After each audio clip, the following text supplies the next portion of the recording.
बंदी बंधाई तनख्वाह आती थी, आप इस्तीफा वापस ले लीजिए बस। अरे अरे तुम परेशान मत हो, परेशान मत हो। परेशान कैसे ना हूं, आप क्या करेंगे अब?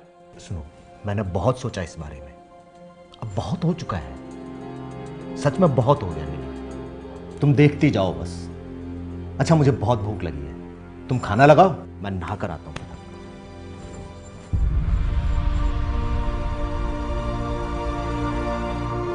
ऐसा कहते हैं कि अगर किसी चीज को पूरी शिद्दत से चाहें तो पूरी कायनात उसे आपसे मिलवाने पर मजबूर हो जाती है। ऐसी ही एक हैरत अंगेज दास्तां इस शख्स की भी है।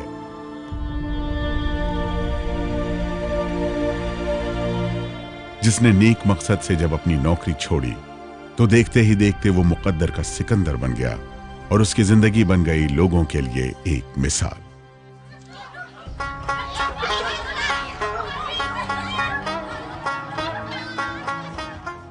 यह दास्तां करीब 16 साल पुरानी है। साइकिल से अपने कारोबार की शुरुआत करने वाला वो शख्स महज चंद सालों में ही आज अरबपति बन चुका है। हैरान कर देने वाली कामयाबी की यह दास्तां मशहूर बैंकर चंद्रशेखर घोष की है, जो आज देश के बड़े दौलतमंद हैं और 56 साल की उम्र में सेहतमंद भी।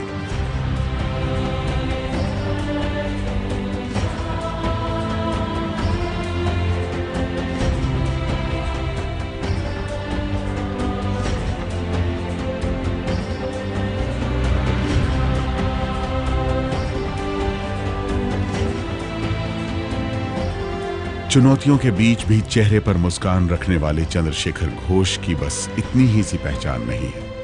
वो एक ऐसे कर्मयोगी के तौर पर जाने जाते हैं जिन्होंने बैंकिंग की ताकत को गरीबों की जरूरत का रामबाण बना दिया है। चंद्रशेखर ने कॉलेज में गणित का जो ज्ञान हासिल किया था वो किसी दायरे में बंधा नहीं, बल्कि माइक्रो फाइनेंस कंपनी की शक्ल लेकर बाजार में उतरा और देखते ही देखते करोड़ों लोगों के जहन पर छा गया। महज 16 साल पहले जिन चंद्रशेखर घोष के लिए 2 वक्त की रोटी का इंतजाम करना मुश्किल था, वो आज करीब 13,000 करोड़ रुपए के बैंक के संस्थापक और सीईओ हैं। लेकिन इस शानदार कामयाबी के बाद भी घोष के कदमों पर ब्रेक नहीं लगे और इसीलिए वो रच रहे हैं रोज कामयाबी के नए कीर्तिमान। बंधन जो बैंक है ना, आपका हमारा विजन क्या है? विजन यही है, एक है the poor people fully depend on money lenders. How we can independent them from money lenders? पूरा नहीं हटेगा ना, और डिपेंडेंसी कम हो जाएगा तो उसका इनकम मोड बढ़ जाएगा। उसका जो फैमिली है, फैमिली का चिल्ड्रन है, चिल्ड्रन का एडुकेशन मिल जाएगा ज़्यादा, हाँ हेल्थ मिल जाएगा, फूड मिल जाएगा। वो जो फ्यूचर है, फ्यूचर वो फैमिली में पॉवर्टी नहीं रहेगा। तो यही एक्ट ठीक है। I hope that is a very good point on that. कहते हैं नेक नियत से किया गया काम कभी भी बेकार नहीं जाता, देर से ही सही उसका फल ज़रूर मिलता है। और बंधन बैंक की ये चमचमाती इमारत इस बात की गवाह भी है। करीब 16 साल पहले महज 2 लाख रुपए से माइक्रो फाइनेंस कंपनी की शुरुआत करने वाले चंद्रशेखर घोष ने जब अपना काम शुरू किया था तो वो छोटे छोटे कर्ज देते थे गरीबों को, मजदूरों को, खेतिहर किसानों को 1000 रुपए का, 500 रुपए का कर्ज देते थे। लेकिन आज 16 साल बाद उनका ये काफिला, उनका ये सफ़र हज़ारों करोड़ रुपए के इस बंधन बैंक तक आ पहुंचा है। बंधन बैंक, आपका भला सबकी भलाई। आपका भला सबकी भलाई। चंद्रशेखर घोष के बंधन बैंक का यही सूत्र वाक्य है। गरीबों को छोटे छोटे कर्ज देने वाली बंधन क्रेडिट कंपनी आज देश में माइक्रो फाइनेंस का पर्याय बन चुकी है और चंद्रशेखर घोष का नाम रईसों की दुनिया में एक नई पहचान।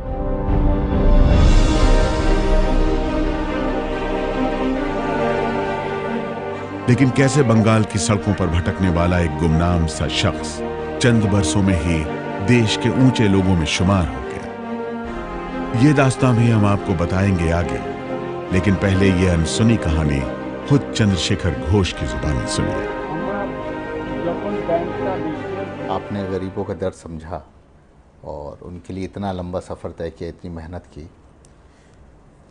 अब आपकी बात करते हैं, मैं थोड़ा आपको पीछे ले जाता हूँ कि वो गरीबी के दिन आपने भी देखे हैं। नो, बैकग्राउंड है पूरी है। मेरा पिता को एक स्वीट शॉप है, तो हम उसका साथ काम करते हैं, स्कूल भी जाते हैं। शुरू से स्कूल का पहले थोड़ा काम करते हैं, स्कूल का आने का बाद काम करते हैं। ये करते करते हम यूनिवर्सिटी तक पहुंचा, एनजीओ में काम करा।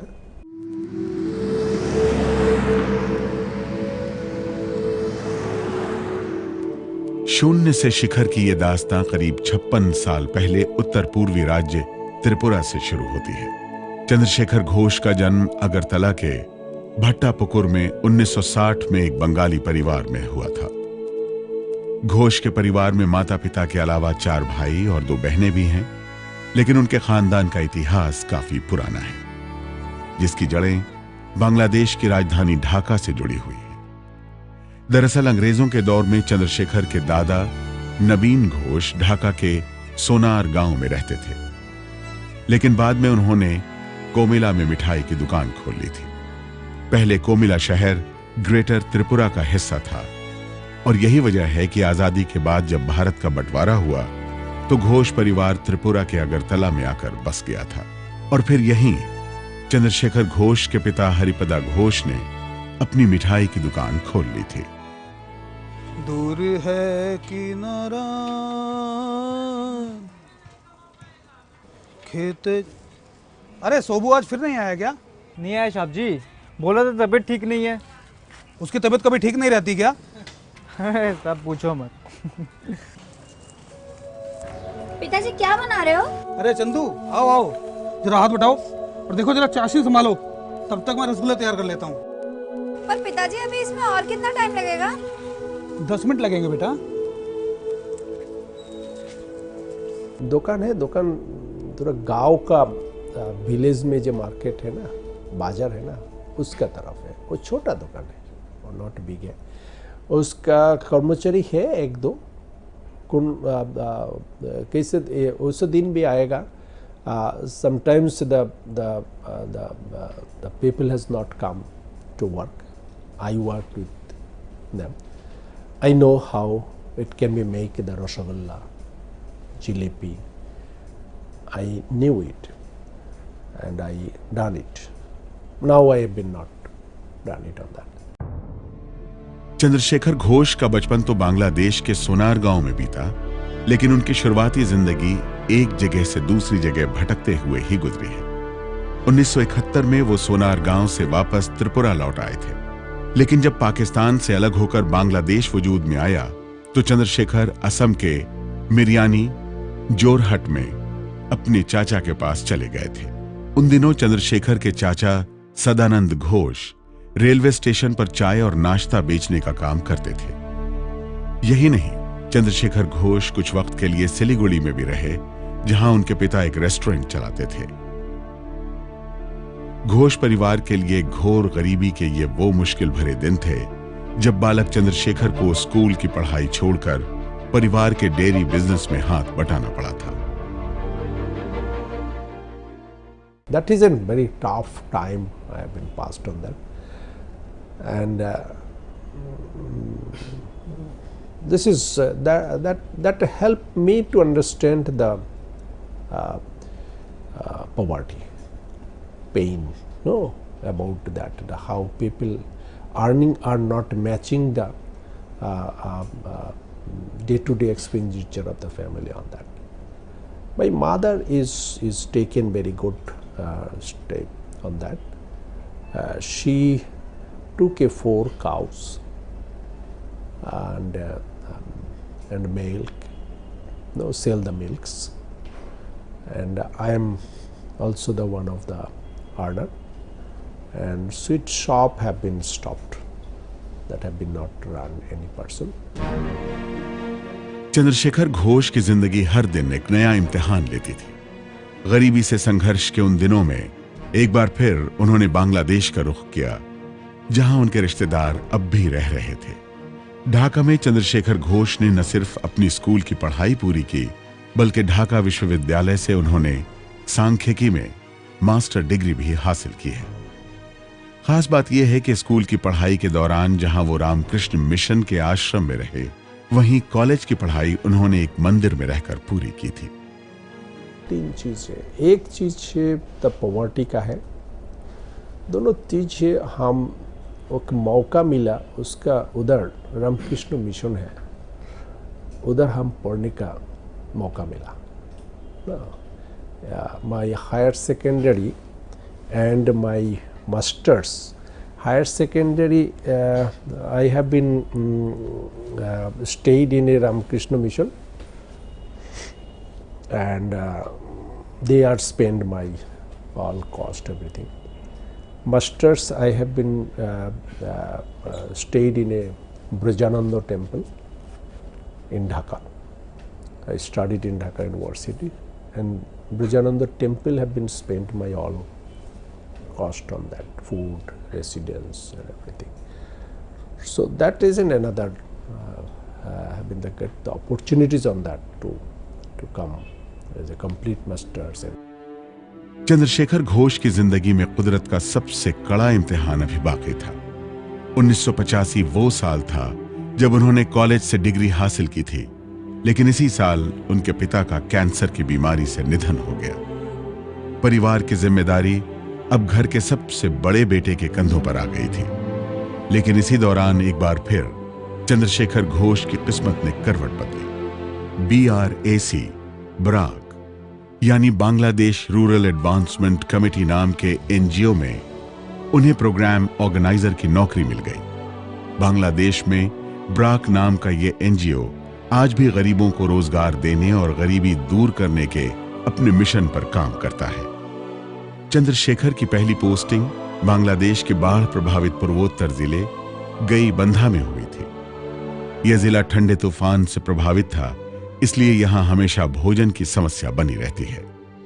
चंद्रशेखर घोष को महिलाओं और पुरुषों के ऐसे समूह बनाने की जिम्मेदारी सौंपी गई थी जो खुद की मदद कर सके।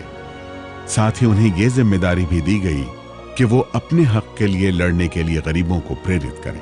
अपनी इस नौकरी के दौरान ही घोष ने माइक्रो क्रेडिट यानी छोटे कर्ज को डील करने, गरीबों को बेहतरी के लिए प्रोत्साहित करने, लोगों के व्यवहार को समझने और विवादों को निपटाने का हुनर सीख लिया था। लेकिन गांव में गरीबों के बीच रहकर उन्होंने जो सबसे अहम सबक सीखा था वो मानवता का था।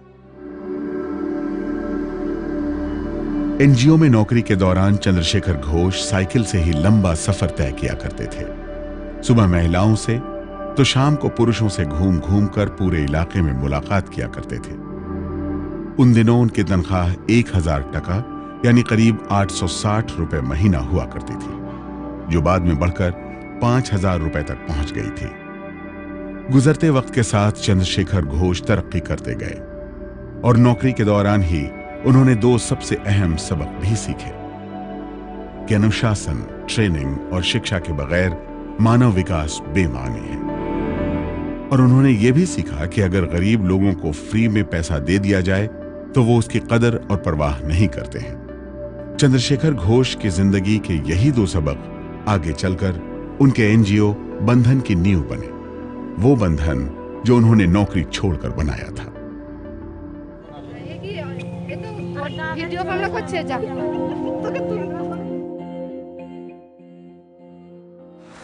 आज आप जल्दी आ गए? हाँ। क्या बात है, आप कुछ परेशान लग रहे हैं? अरे नहीं नहीं, बैठो। तुम्हें एक बात बतानी है नीली। क्या हुआ? मैंने नौकरी छोड़ दी है। क्या? नौकरी छोड़ दी? बंदी बंधाई तनख्वाह आती थी, आप इस्तीफा वापस ले लीजिए बस। अरे अरे तुम परेशान मत हो, परेशान मत हो। परेशान कैसे ना हूं? आप क्या करेंगे अब? सुनो, मैंने बहुत सोचा इस बारे में, अब बहुत हो चुका है, सच में बहुत हो गया नीली। तुम देखती जाओ बस।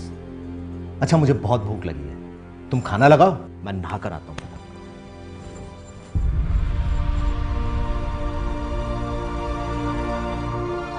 ছেলেবেলা থেকে অনেকটা সাফার করেছেন এই ফাইন্যান্সিয়াল ক্রাইসিসটা, তো তার এটাই ডেভেলপ হয়েছে কি নিজে যেহেতু সাফার করেছে তাহলে অন্যকে আমি কেন তুলে ধরবো না। 1993 में जब चंद्रशेखर घोष की शादी नीलिमा से हुई थी तो उस वक्त वो बांग्लादेश में 5,000 रुपए महीने की नौकरी कर रहे थे। शादी के करीब 3 साल बाद उनका एक बेटा भी हुआ। अब उनके परिवार की जिम्मेदारी और बढ़ चुकी थी।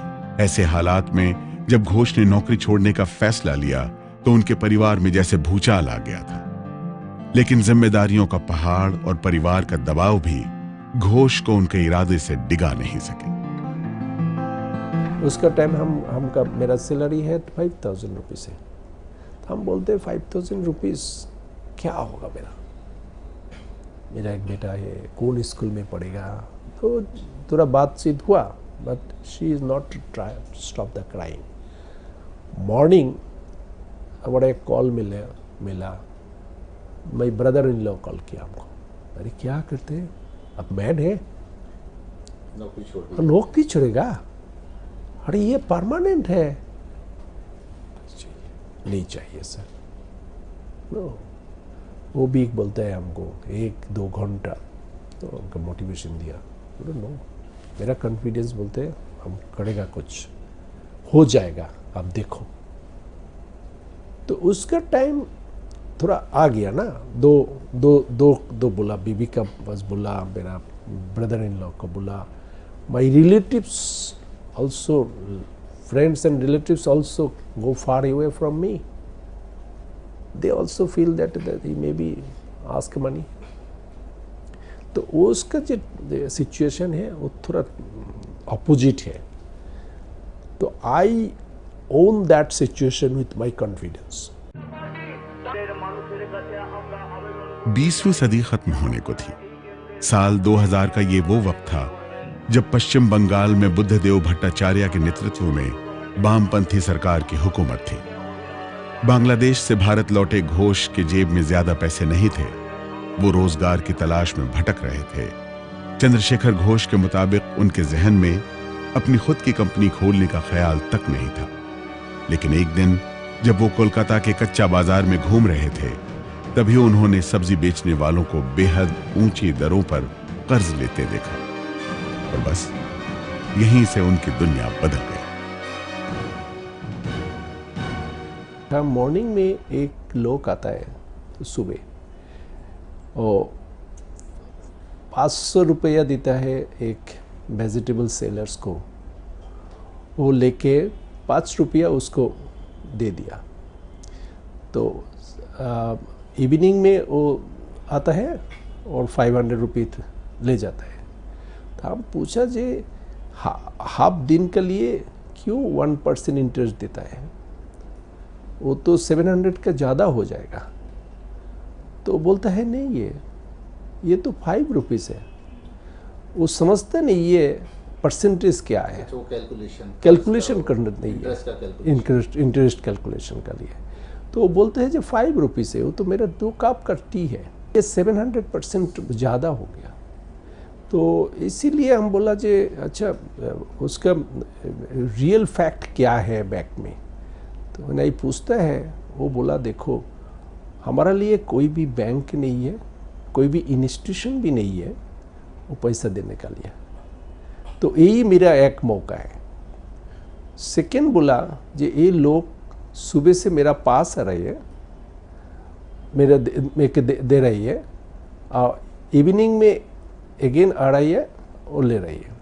तो इसीलिए मेरा ट्रेवल कॉस्ट नहीं है, मेरा वेस्ट कॉस्ट नहीं है, तो कोई भी सिग्नेचर नहीं लगेगा, कोई भी गारंटर नहीं लगेगा। तो हम समझता है तो ऑल टुगेदर हम 5 रुपया दे दिया।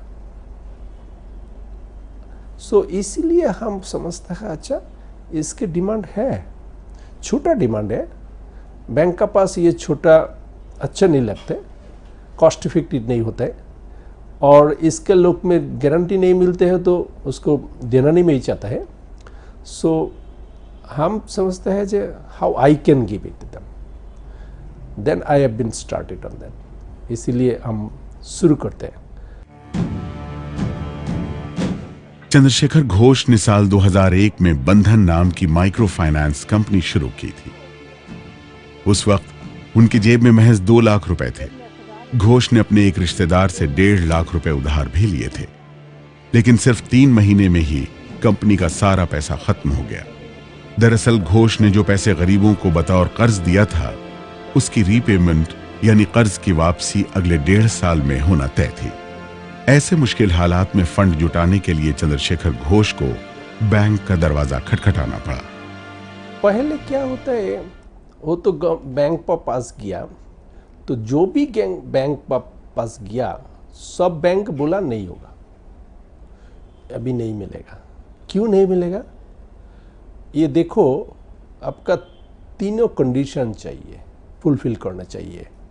एक कंडीशन है, आप चाहे तो आपका रिनाउन पर्सनालिटी चाहिए, होना चाहिए। सेकेंड क्या है, आप चाहिए तो आपका ऑर्गेनाइजेशन का 3 साल मैच्योरिटी होना चाहिए। तो मेरा 1 साल भी नहीं हुआ, हम भी रिनाउन भी नहीं हुआ। तो तीनों नंबर बोला जे आपका प्रॉफिट होना चाहिए। बैलेंस शीट में प्रॉफिट नहीं है तो आप एप्लीकेशन भी नहीं जमा दे पाएगा। तो तीनों मेरा नहीं है, तो इसलिए सब बैंक तो रिफ्यूज़ किया, हमको नहीं देना पाएगा। तो एक डेवलपमेंट बैंक है, उसका पास हम कंटिन्यूअसली हम जाता है एंड बुझाता है, समझता है कि क्या चीज़ है ये, how it can be better for the development of the poor people and Indian economy will be like to change on that, and they little bit trust on me and given the 20 lakhs rupees loan. दरअसल micro finance company छोटा कर्ज देने वाली credit company होती है। यह कंपनियां रेहड़ी वालों, मजदूरों, छोटे किसानों और बेहद छोटे कारोबारियों को बिना शर्त के कर्ज देती हैं। ये कंपनियां ना तो बैंक की तरह ज्यादा लिखा पढ़ी करती हैं और ना ही कर्ज लेने वालों का कोई सामान गिरवी रखती हैं। ऐसी ही एक कंपनी चंद्रशेखर घोष ने भी बनाई। अप्रैल 2001 में बंधन एक ट्रस्ट के तौर पर रजिस्टर हुआ था। महिलाओं को आर्थिक रूप से मजबूत बनाना और गरीबों की आर्थिक मदद करना इसका मकसद था। पश्चिम बंगाल के ग्रामीण इलाकों में बंधन 1,000 रुपए से लेकर 10,000 रुपए तक का छोटा कर्ज मुहैया करवाता था। चंद्रशेखर घोष गरीबों को यह कर्ज अपना खुद का कारोबार शुरू करने के लिए देते थे। बंधन बनने के अगले ही साल इसकी 2 शाखाएं भी कोलकाता के कोन नगर और बगनान में खोली गई। बगनान कस्बे की यही वो शाखा है जहां से चंद्रशेखर घोष ने बंधन का आगाज किया था। वो भी एक दौर था और ये भी एक दौर है। चंद्रशेखर घोष की जिंदगी में दौर बदलते रहे, वक्त गुजरता रहा, लेकिन नहीं बदला तो वो बंधन जो उन्होंने अपने लाखों कस्टमर यानी ग्राहकों के साथ बनाया था, वो बंधन आज भी जारी है। कोलकाता से करीब 70 किलोमीटर दूर यही वो ब्रांच है, बगनान की वो ब्रांच है जहां से चंद्रशेखर घोष ने अपनी माइक्रो फाइनेंसिंग का काम शुरू किया था, जो आज बंधन बैंक में तब्दील हो चुका है। चंद्रशेखर घोष की कोशिशें जब रंग लाने लगी तो उनकी कंपनी का दायरा भी फैलता चला गया। साल 2006 में बंधन ने अपना रूप बदला और एक ट्रस्ट से वो NBFC यानी गैर बैंकिंग फाइनेंस कंपनी में तब्दील हो गई। जब इलाके में छोटे कर्ज की मांग बढ़ने लगी तो बंधन माइक्रो फाइनेंस ने सिडबी और नाबार्ड जैसे बैंकों से हाथ मिलाया और कर्ज लेकर तेजी से अपनी शाखाएं खोलनी शुरू कर दी। बंधन माइक्रो फाइनेंस को आज करीब 30 देशी विदेशी बैंकों से फंड मिलता है और इसीलिए देश के 22 राज्यों और केंद्र शासित प्रदेशों में इसकी 2022 शाखाएं खुल चुकी हैं। अपने इतने बड़े बैंकिंग नेटवर्क के साथ बंधन आज देश की सबसे बड़ी माइक्रो फाइनेंस कंपनी बन चुका है। 2007 में फोर्ब्स मैगजीन ने भी बंधन को दुनिया की सबसे बड़ी माइक्रो फाइनेंस कंपनी की अपनी सूची में दूसरे स्थान पर जगह दी है।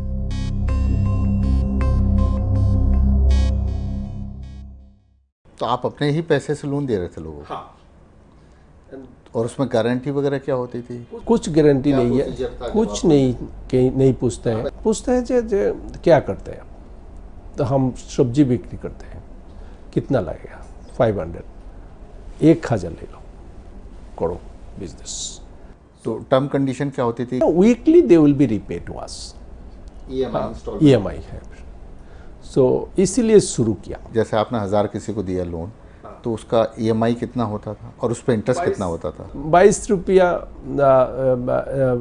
सप्ताह में देता है, 200 रुपया है हर ईयर में 200 रुपया है। तो वही चल रही है उधर। तो once upon a time, before I get the loan from bank, I went to money lenders, take the loan from them. जिनसे आप छुड़ाना चाहते थे उन्हीं के चंगुल में आप फंस गए। हाँ, क्या होता है ना, तो सोर्स नहीं मिलता है ना कोई भी, तो उसका बैंक का पास तो ट्रस्ट प्रूफ करना पड़ेगा। ट्रस्ट प्रूफ करने के लिए वो काम करना ही पड़ेगा। There is no alternative, but at that time there is no family and friends has come forward to help me. It's not, no, this only the friends is there. So in that way I started on that. Company के शुरुआती दिनों में चंद्रशेखर घोष गांवों और कस्बों में cycle से घूम घूम कर लोगों को अपनी क्रेडिट कंपनी के बारे में बताते थे। वो ग्राहकों को कर्ज लेने और कारोबार करने के लिए समझाते और फिर कर्ज चुकाने के लिए उन्हें प्रोत्साहित करते थे। बंधन की कामयाबी की एक खास वजह यह भी है कि उसके कर्मचारी कर्जदारों के घर जाकर न सिर्फ उन्हें कर्ज चुकाने के लिए प्रेरित करते थे, बल्कि उनके काम पर पूरी नजर भी रखते थे। बंधन के कर्मचारी कर्जदारों से मेलजोल बनाए रखते हैं और उनके साथ परिवार के किसी सदस्य की तरह ही बर्ताव करते हैं। यही वजह है कि बंधन माइक्रो फाइनेंस के लिए कर्ज वापसी की समस्या कभी सिरदर्द नहीं बन सकी। साल 2014 तक बंधन माइक्रो फाइनेंस कंपनी के पोर्टफोलियो में 8000 करोड़ का लोन आ चुका था। साल 2002-03 में बंधन से महज 1143 लोगों ने कर्ज लिया था, लेकिन 14 साल बाद आज उसके 67 लाख ग्राहक हैं। बंधन के ये लाखों ग्राहक उसकी कामयाबी बयान करने के लिए काफी हैं। আমরা জুতো পায়ে দিতে জানতাম না, স্যারেরা আমাদের বলে এসব জুতো পায়ে দেবো, আমরা শিখেছি জুতো পায়ে দিয়ে আমাদের ঘুরতে হয়। बंधन से एक रूल्स था कि बिना जो सिग्नेचर ने जो अपने नाम का सही नहीं सकेगा उसको लोन बंधन नहीं देगा। जो पढ़ाई लिखाई जाने चाहे नहीं जाने तो उसको साइन करने होगा, अपना सिग्नेचर करने होगा। तो बंधन एक स्कूल भी चालू किया था, हम लोग के यहाँ कोचिंग होता था, बच्चे जाते थे, सब वहाँ पे अपना नाम सीखना शुरू किया। इससे ये हुआ कि मूर्ख बोल के अब कोई हमारे पश्चिम बंगाल में रहा नहीं, जितने लोग बंधन से युक्त हैं।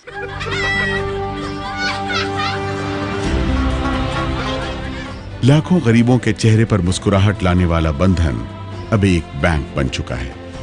लेकिन बंधन की कामयाबी के इस लंबे सफर में चंद्रशेखर घोष को कई चुनौतियों से होकर भी गुजरना पड़ा है। चूंकि देश में माइक्रो फाइनेंस की कहीं ट्रेनिंग नहीं होती, इसलिए घोष को अपनी कंपनी के लिए प्रशिक्षित कर्मचारियों की कमी से भी जूझना पड़ा। माइक्रो फाइनेंस कंपनी बैंकों से कर्ज लेकर फिर छोटे छोटे कर्जदारों को खुद कर्ज देती है। यही वजह है कि इसकी ब्याज दरें बैंकों से ज्यादा होती हैं और इसकी तुलना लोग बैंकों की ब्याज दर से करते थे। इसके अलावा बैंकों में जहां ग्राहक खुद जाता है, वहीं माइक्रो फाइनेंस कंपनी को अपने ग्राहकों के पास जाना पड़ता है। एक चुनौती यह भी है कि कोई भी माइक्रो फाइनेंस कंपनी सिर्फ कर्ज दे सकती है, लेकिन बैंकों की तरह उसे ग्राहकों से डिपॉजिट यानी पैसा जमा करने का अधिकार नहीं होता है। और इसीलिए बैंकों की तुलना में माइक्रो फाइनेंस कंपनियों को चलाने का खर्च ज्यादा होता है। राह में आने वाली ऐसी तमाम चुनौतियों से उबरने के लिए चंद्रशेखर घोष ने कॉस्ट कटिंग का फॉर्मूला आजमाया। बंधन में जहां कम तनख्वाह पर लोग रखे गए, वहीं आज भी कंपनी के दफ्तर में एक मेज, प्लास्टिक की 3-4 कुर्सियां और एक ट्यूबलाइट के अलावा एक पंखा ही नजर आता है। कोलकाता के हेड ऑफिस में खुद चंद्रशेखर घोष का लंबा समय लकड़ी के बेंच पर काम करते हुए गुजरा है। संघर्ष के उन दिनों में साइकिल और मोटरसाइकिल से मीलों लंबा सफर तय करने वाले घोष रातों को जागकर अपने कर्मचारियों को खुद ट्रेनिंग देते रहे। जाहिर है, कड़ी मेहनत और मजबूत इरादों के दम पर ही घोष ने कंपनी का ग्राहकों से बंधन बनाया है।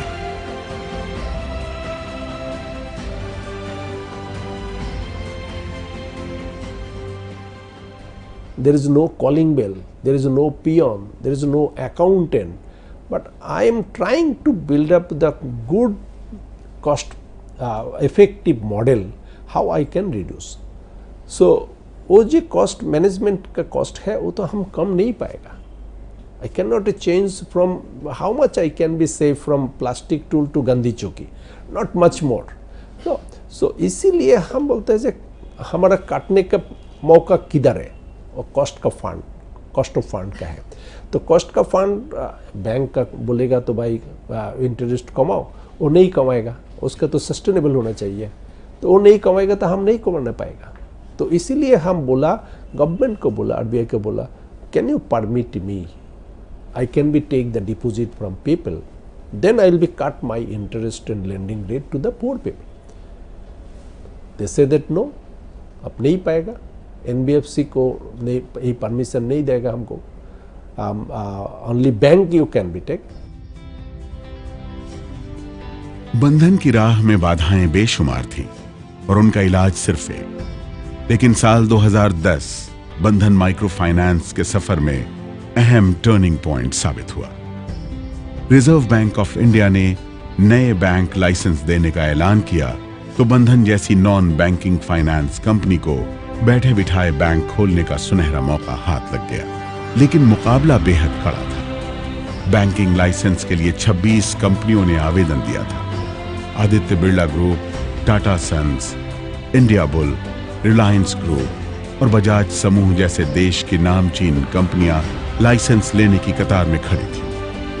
देश की ऐसी जानी मानी वित्तीय कंपनियों के बीच जुलाई 2013 में चंद्रशेखर घोष भी अपना आवेदन देने रिजर्व बैंक के इसी मुंबई कार्यालय में पहुंचे थे. आप कॉन्फिडेंट थे कि आपको लाइसेंस मिल जाएगा? कितने कॉन्फिडेंट थे आप? मेरा 2-3 स्ट्रेंथ है, वो हम जानते हैं. एक स्ट्रेंथ है, उसका टाइम मेरा 67 लाख कस्टमर है, एंड उसका वो कस्टमर का साथ हम वीकली मीट करता है. ये मेरा स्ट्रेंथ है. देखिए, नया बैंक देने के लिए ऑब्जेक्टिव क्या है? ऑब्जेक्टिव यही है, financial inclusion. Financial inclusion, what is meaning on that? वो बात बोलता है फाइनेंशियल इंक्लूजन, उसका हर आदमी को बैंक अकाउंट होना चाहिए, उसका सेविंग्स अकाउंट होना चाहिए और लोन अकाउंट चाहिए, लोन एक्सेसिबिलिटी होना चाहिए, इंश्योरेंस होना चाहिए, मनी ट्रांसफ़र का मौका मिलेगा, तो बैंकिंग सर्विस एक्सेस करने का मौका मिलेगा. तो ये जो भी होता है ना ऑब्जेक्टिव, तो बंधन बैंक का साथ उसका टाइम में 67 लाख कस्टमर है, वो बैंक मिल जाएगा तो हो 67 लाख पीपल एक दिन में फाइनेंशियल इंक्लूजन हो जाएगा, बैंकिंग सर्कल में आ जाएगा. बैंकिंग सर्कल में आ जाएगा, देन फाइनेंशियल इंक्लूजन हो जाएगा. रिजर्व बैंक ऑफ इंडिया में बैंक खोलने की अर्जी देने के बाद अगले 2 साल तक चंद्रशेखर घोष लाइसेंस हासिल करने की जद्दोजहद में जुटे रहे. बंधन माइक्रो फाइनेंस को बैंक बनाने के लिए Aon Hewitt, JLT, O&M, FIS और मेडिसन मीडिया जैसी जानी मानी कंपनियों से ब्रांडिंग, कर्मचारियों की रणनीति, तकनीकी सहयोग और ब्रांड बनाने की सलाह ली गई. बंधन के अंदर भी कई दौर की बैठकों के दौर चले और आखिरकार चंद्रशेखर घोष की जिंदगी में जून 2015 का वो दिन भी आ गया जब टाटा, बिरला और रिलायंस जैसी बड़ी कंपनियों के दावों को दरकिनार कर बंधन माइक्रो फाइनेंस को बैंक खोलने की इजाजत दे दी गई. नमस्कार. This is a great day of my life. After so many years, when the bank licensing was opened by Reserve Bank, there are lots of speculation who will get, who will not get. Eventually, 2 entities qualified to become universal banks, and one was in the field of infrastructure and other was in the field of inclusion, I mean financial inclusion. Both are very critical for in the Indian context.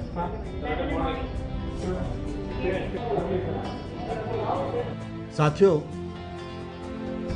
हम सभी ये खूब जानते हैं कि आने वाले वक्त में बहुत सी चुनौतियां हमारा इंतजार कर रही हैं और आप सबके मन में कई तरह के सवाल भी उठ रहे होंगे, लेकिन सबसे अहम ये है कि हम एक बैंक की तरह कैसा व्यवहार करें। चलिए मैं आपको एक कहानी सुनाता हूं। एक आदमी रेलवे प्लेटफॉर्म पर लोगों से कई तरह के सवाल पूछ रहा था और जानते हैं उसका पहला सवाल क्या होता था कि दिल्ली से पूर्वा एक्सप्रेस कब जाती है। आप जानते हैं वो ये सवाल क्यों पूछता था? दरअसल उसे रेलवे लाइन क्रॉस करनी थी, लेकिन हम ऐसा नहीं कर सकते। क्या आपने कभी किसी एम्बुलेंस के ड्राइवर को किसी पुलिस वाले से कुछ पूछते हुए देखा है? नहीं ना। हमें भी एक एम्बुलेंस की ही तरह व्यवहार करना चाहिए, बर्ताव करना चाहिए। आगे हमारे सामने कई तरह की मुश्किलें आएंगी, लेकिन उन मुश्किलों का समाधान ढूंढकर हमें आगे बढ़ना है। There are no words like if and by chance in my dictionary. Why do not we start it today? Let's start. We have no times. When I got this license, in principle, हमारा people तो बहुत happy है, because they make this institution, that institution have been now get the recognition as a bank, as a universal bank. तो उसके लिए वो तो बहुत खुश है। तो एक दिन खुश के बाद द नेक्स्ट वीक में हम कॉल किया उसको, जी भाई तो खुश तो है, ठीक है, तो आपका तो चैलेंज भी है। तो पूछते हैं मेरे से क्या चैलेंज है सर? जो भी चैलेंज हुई ओवरकम 15 years, तो next 2-3 years we can be also take that challenge and overcome it. So क्या है? तो आपका तो बैंकिंग एक्सपीरियंस नहीं है, मेरा भी बैंकिंग एक्सपीरियंस नहीं है। How you run the bank? तो मेरा सम स्टाफ लेना पड़ेगा बैंक से, लेटरल रिक्रूटमेंट, एंड जो भी आएगा इधर वो क्या समझता है जे हम तो बैंकर हैं, आप तो बैंकर नहीं है ना, सो हम लीड करेगा बैंक। और वो बोलेगा सर हम बैंक बनाया, और आप बोलेंगे आप लीड करेगा, कैसे चलेगा सर? इसे मेरा बैंक है। ये बड़ा चैलेंज आ गया मेरा पास। 73 साल बाद देश के पूर्वोत्तर में एक नए बैंक ने जन्म लिया। बंधन देश का इकलौता ऐसा बैंक भी है जिसका हेड ऑफिस कोलकाता में खोला गया है। 23 अगस्त 2015 को इस बैंक ने अपनी 501 शाखाओं के साथ काम करना शुरू किया था। बंधन बैंक का मॉडल भी बेहद दिलचस्प तरीके से काम करता है। एक तरफ देश भर में अपनी 2022 माइक्रो फाइनेंस शाखाओं के जरिए ये गरीबों को छोटे कर्ज दे रहा है, वहीं दूसरी तरफ जनरल बैंकिंग वाली उसकी 748 शाखाएं 20 राज्यों में फैली हुई। पिछले 17 महीनों में बैंक का डिपॉजिट 13,000 करोड़ रुपए का आंकड़ा पार कर चुका है। करीब 23,000 कर्मचारियों वाले बंधन बैंक के संस्थापक चंद्रशेखर घोष का मकसद अब इसे एक ऐसा वर्ल्ड क्लास बैंक बनाने का है जो अपने ग्राहकों को सस्ती दरों पर बेहतरीन सेवाएं मुहैया करा सके। We have the two types of branches. दो ब्रांच का बोलते हैं। एक ब्रांच है बैंक ब्रांच जो भी नाउ 748 है, और सम है DSC बोलते हैं, वो माइक्रो फाइनेंस ऑफिस है। तो माइक्रो फाइनेंस ऑफिस 3-4 ऑफिस एक बैंक का ब्रांच में लिंक है। तो माइक्रो फाइनेंस ऑफिसर जो भी है वो भी काम करता है उधर। तो उधर से सीनियर जो है ना, वो 4,000 हम बैंक ब्रांच में ट्रांसफ़र किया है। तो वो दूसरा कन्फ्लिक्ट है, सम कन्फ्लिक्ट भी है, सम एप्रीहेंशन भी है, how they will perform. now I can say that out of 748 branches, 500 branches run by microcredit staff who are promoted and good performance they have done. तो इसीलिए मेरा कॉन्फिडेंस मिल गया ये माइक्रोक्रेडिट जो भी स्टाफ है they also can become a bank manager, bank head and bank any other position, and that confidence now has given on that board which helped us to grow more. बंधन के big boss Chandrashekhar Ghosh को उसके करीबी एक ऐसे शख्स के तौर पर पहचानते हैं जो बेहद सोच समझकर जोखिम मोल लेता है, लेकिन एक बार जब वो कुछ तय कर लेते हैं तो फिर उसके अंजाम तक पहुंचाकर ही दम लेते हैं। वो जितनी सादगी पसंद है उतने ही तेज दिमाग भी माने जाते हैं। वो गरीबों को समझते हैं और गरीबों की जरूरतों को भी।